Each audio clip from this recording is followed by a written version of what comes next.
अगर आप कहें तो मैं अभी आपको क्लिप दिखा दूं। और इंडिया टीवी के एक इंटरव्यू में जब सीएम नहीं बना था, अरविंद केजरीवाल ये कह रहा है कि हम जनसंघ की देन है। मेरे पिताजी जनसंघ में थे, हम जनसंघ की देन है। जब अमानतुल्लाह को आम आदमी पार्टी का एमएलए, क्योंकि वो मुसलमान है, जब उसे अरेस्ट करती है तो अरविंद केजरीवाल जुबान नहीं खोल। अरविंद केजरीवाल की आप क्लिप देखिए, वो ये कहता है सारे मंदिर बंद हैं, मंदिरों में इतनी भीड़ लगती थी, हिंदुओं ने मंदिर जाना बंद कर दिया, गुरुद्वारों ने जाना बंद कर गुरुद्वारे बंद हो गए, तो ये मरकज क्यों खुला हुआ है? इसके खिलाफ एफआईआर होनी चाहिए कि भाई जब ताहिर हुसैन पे बीजेपी के फिरका प्रस्ताव थे, JRS हों बीजे हों, जो मुस्तफाबाद से काउंसलर थे, जब बीजेपी उन पे एलिगेशन लगाती है तो अरविंद केजरीवाल अपने निगम पार्षद के खिलाफ उन फिरका प्रस्तावकों के साथ खड़े हो जाते। जो वो जुबान बोल रही थे RSS और बीजेपी, वही अरविंद केजरीवाल और मनीष सिसोदिया बोल रहे थे और उन्हें पार्टी से निकाल दिया इमीडिएट। आप कहिए गणेश जी छाप दीजिए, आप कहिए लक्ष्मी का फोटो छाप दीजिए, लेकिन एक तरफ आप कहते हैं हजरत निजामुद्दीन या ख्वाजा मुइनुद्दीन चिश्ती का भी, मज़ार का भी एक फोटो छाप दीजिए। एक तरफ ये सब छपने लगेंगे तो फिर गांधी जी कहाँ जाएंगे? मैं मुसलमान हूँ, मुझे फ़ख्र है इस बात पे, लेकिन मेरा मजहब ये नहीं कहता कि मैं किसी हिंदू मजहब की बेइज्जती करूँ या उनके देवी देवताओं की बेइज्जती करूँ, और उन्हें भी नहीं करनी चाहिए।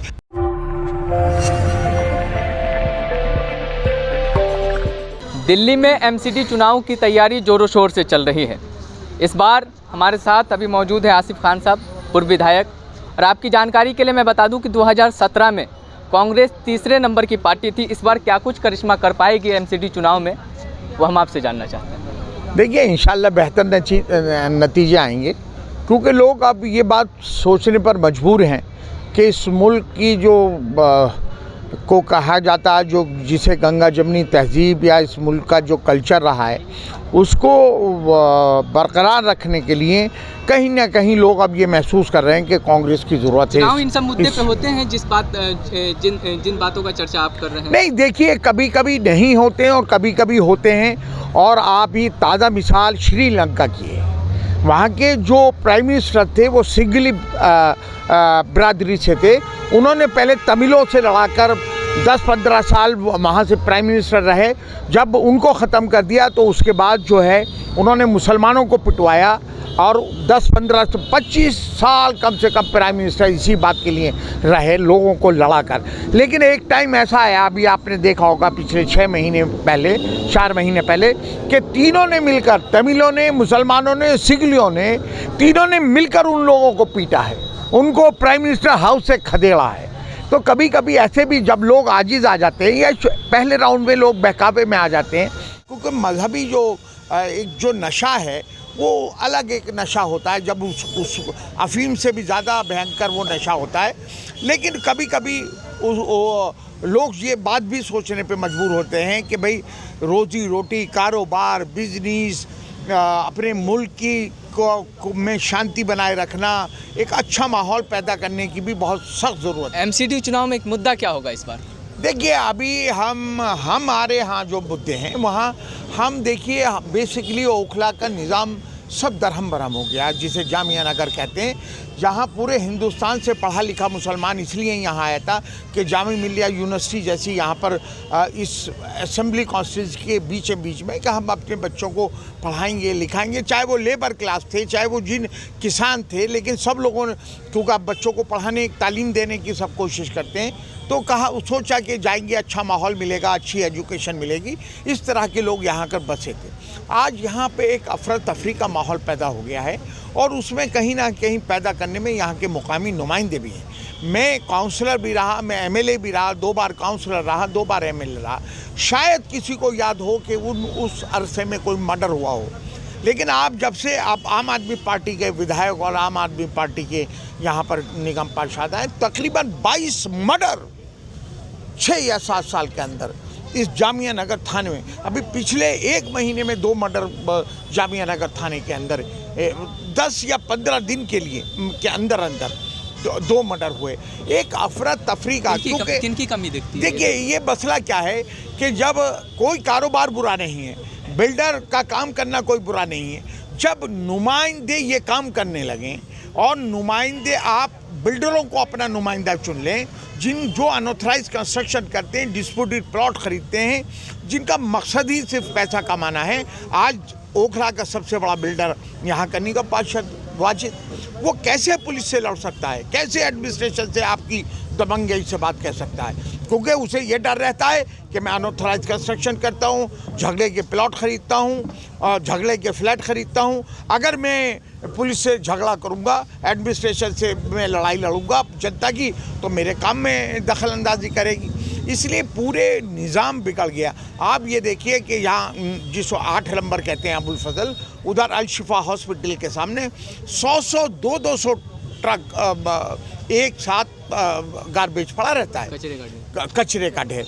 मतलब मैं तो उनको कूड़ेदान नहीं कह रहा, डंपिंग ग्राउंड बता रहा हूँ मैं। वो डंपिंग ग्राउंड है। एक साइड का डिवाइडर लगे हुए, पूरा एक साइड वन साइडेड आगे से चलना रोड शुरू हो जाता है। पूरे एरिए में अफरा तफरी का माहौल है। पुलिस की इतनी ज़ातियाँ उगाइयाँ बढ़ी हुई हैं, पूरा ट्रैफिक का निज़ाम बढ़ा हुआ है। हम तो ये एमसीडी के इलेक्शन देखिए लोकल मुद्दों पे लड़ा जाता है। इसके अलावा अगर कोई इससे आप ऊपर को आइए तो ये है कि भाई जब ताहिर हुसैन पे बीजेपी के फ़िरका परस्त ताकतें, चाहे आरएसएस हों, बीजे हों, जो मुस्तफ़ाबाद से काउंसलर थे, जब बीजेपी उन पे एलिगेशन लगाती है तो अरविंद केजरीवाल अपने निगम पार्षद के खिलाफ उन फ़िरका परस्त ताकतों के साथ खड़े हो जाते। जो वो ज़ुबान बोल रही थे आरएसएस और बीजेपी, वही अरविंद केजरीवाल और मनीष सिसोदिया बोल रहे थे और उन्हें पार्टी से निकाल दिया इमीडिएट।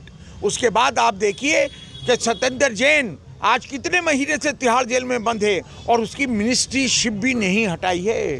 जब मनीष सिसोदिया पे एलिगेशन लगे ईडी के, तो अरविंद केजरीवाल कहते हैं कि साहब ये दोनों को तो भगत सिंह की उपाधि मिलनी चाहिए।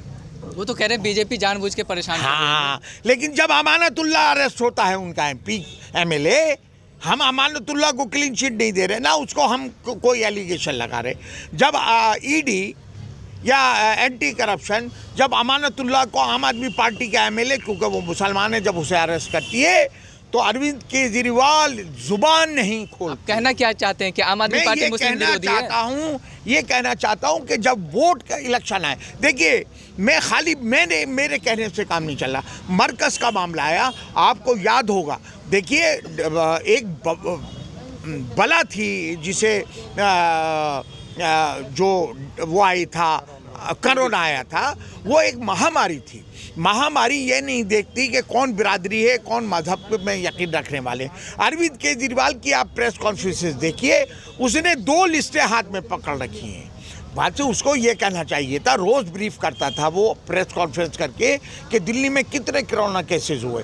तो उसे ये कहना चाहिए था कि दिल्ली के अंदर आज 400 या 500 या 800 कोरोना के केसेस आए हैं, इतनी डेथ हुई हैं। लेकिन वो पहले मरकज़ से शुरू करता था।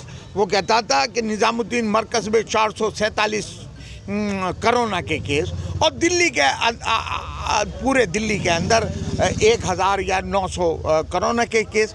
मतलब क्या कहना चाहता था, क्या मकसद था? अरविंद केजरीवाल की आप क्लिप देखिए, वो ये कहता है सारे मंदिर बंद हैं, मंदिरों में इतनी भीड़ लगती थी, हिंदुओं ने मंदिर जाना बंद कर दिया, गुरुद्वारों ने जाना बंद कर, गुरुद्वारे बंद हो गए, तो ये मरकज़ क्यों खुला हुआ है, इसके खिलाफ FIR होनी चाहिए। और उसने लेफ्टिनेंट गवर्नर को अरविंद केजरीवाल ने लेटर लिखा कि इनके खिलाफ, और उनकी अरेस्टिंग हुई। आज तक उन पर केसेस चल रहे हैं। और आप ये देखिए, खाली वही मुद्दा नहीं है। जब अभी आपने पिछले दिनों में देखा होगा कि हम और हर फर्द को हर मज़हब का एहतराम करना चाहिए। मैं हूँ, मैं मुसलमान हूँ, मुझे फ़ख्र है इस बात पे। लेकिन मेरा मज़हब ये नहीं कहता कि मैं किसी हिंदू मज़हब की बेइज्जती करूँ या उनके देवी देवताओं की बेइज्जती करूँ, और उन्हें भी नहीं करनी चाहिए। एहतराम करना अलग बात है। अब देखिए IRS officer, IRS Indian revenue service से रिटायरमेंट लिया है, इनकम टैक्स कमिश्नर था। वो क्या कहता है, उसकी सोच बताती है। वो ये कहता है कि हमारे पैसे की वैल्यू इसलिए गिर रही है डॉलर के मुकाबले पे, जब इसमें लक्ष्मी और गणेश जी का फ़ोटो छाप दिया जाएगा तो हमारे रुपये की कीमत बढ़ जाएगी। इसका मतलब तो हर मुसलमान की जेब में लक्ष्मी और गणेश जी का फ़ोटो रखना चाहता है। हर मुसलमान के घर में तू तेरी ज़हनियत, हमें कोई एतराज़ नहीं। आपको क्या लगता है कि ये स्टेटमेंट अरविंद केजरीवाल की मतलब क्यों देते हैं? देखिए, अगर आप कहें तो मैं अभी आपको क्लिप दिखा दूं, और इंडिया टीवी के एक इंटरव्यू में जब सीएम नहीं बना था, अरविंद केजरीवाल ये कह रहा है कि हम जनसंघ की देन है। मेरे पिताजी जनसंघ में थे, हम जनसंघ की देन है। उस टाइम पे तो बीजेपी थी नहीं, मेन जो पार्टी थी वो जनसंघ के नाम से कहलाई जाती थी। फिरका परस्त ताकतों की जो पार्टी थी वो जनसंघ कहलाई जाती थी। तो जब आपकी सोच ये कहने लगे, आप अपना बैकग्राउंड भी बताने लगे कि हम कम्युनल फोर्सेस का प्रोडक्ट हैं, तो आप उसी अंदाज में बात करने लगेंगे। आपको तो ये कहना चाहिए था सभी मजहबों का एहतराम आप अपने मजहब का करिए। आप कहिए गणेश जी छाप दीजिए, आप कहिए माँ लक्ष्मी का फ़ोटो छाप दीजिए, लेकिन एक तरफ आप कहते हैं हज़रत निज़ामुद्दीन या ख्वाजा मुहिउद्दीन चिश्ती का भी मज़ार का भी एक फ़ोटो छाप दीजिए एक तरफ। आपको ये कहना चाहिए था। आपको इस हिंदुस्तान का जो कल्चर है कि सभी के मज़हब का एहतराम करना और सभी मानने वालों जब ये सब छपने लगेंगे तो फिर गांधी जी कहाँ जाएंगे? यही मैं बात, उन्होंने तो गांधी जी का फोटो हटा दिया, वैसे अपने ऑफिस से हटा दिया। लेकिन चलिए, ये बहुत बड़ी बातें हैं। मैं बात ये कह रहा हूँ कि हमें वक्त की ज़रूरत है। हम ओखला के जो हालात पैदा हैं, आम लोगों से बात करें तो ज़्यादा बेहतर होगा। और आम लोग भी ये महसूस करते हैं कि कहीं ना कहीं आज जो हालात ओखला में बन गए हैं, अगर आप जाएंगे कई फैक्टर काम कर रहे हैं। मैं ये कहूँ कि मेरी वजह से मेरी बेटी जीत रही है, मैं ये बात नहीं कहूँगा, क्योंकि मेरे फ्रैक्चर हुआ, अभी मैं घर से निकला भी नहीं हूँ। चंद दोस्तों के पास गया हूँ। देखिए, जो निगम पार्षद है वो ओखला का सबसे बड़ा बिल्डर है। उसने कंचन कुंज में तक सरकारी पैसे से बैंगन के खेतों में सड़कें बना दी। पहले पूरे बैंगन लगे हुए थे, फसलें लगी हुई थी, उन खेतों को ख़रीदा। उसके बाद उसमें सड़कें बना दी और उनको तकरीबन 100 करोड़ रुपए में का मुनाफा लेके बेच के आ गया। तमाम एरिया के डिस्प्यूटेड प्लॉट उसने कब्जा कर रखे हैं। सबसे बड़ा बिल्डर है ओखला का।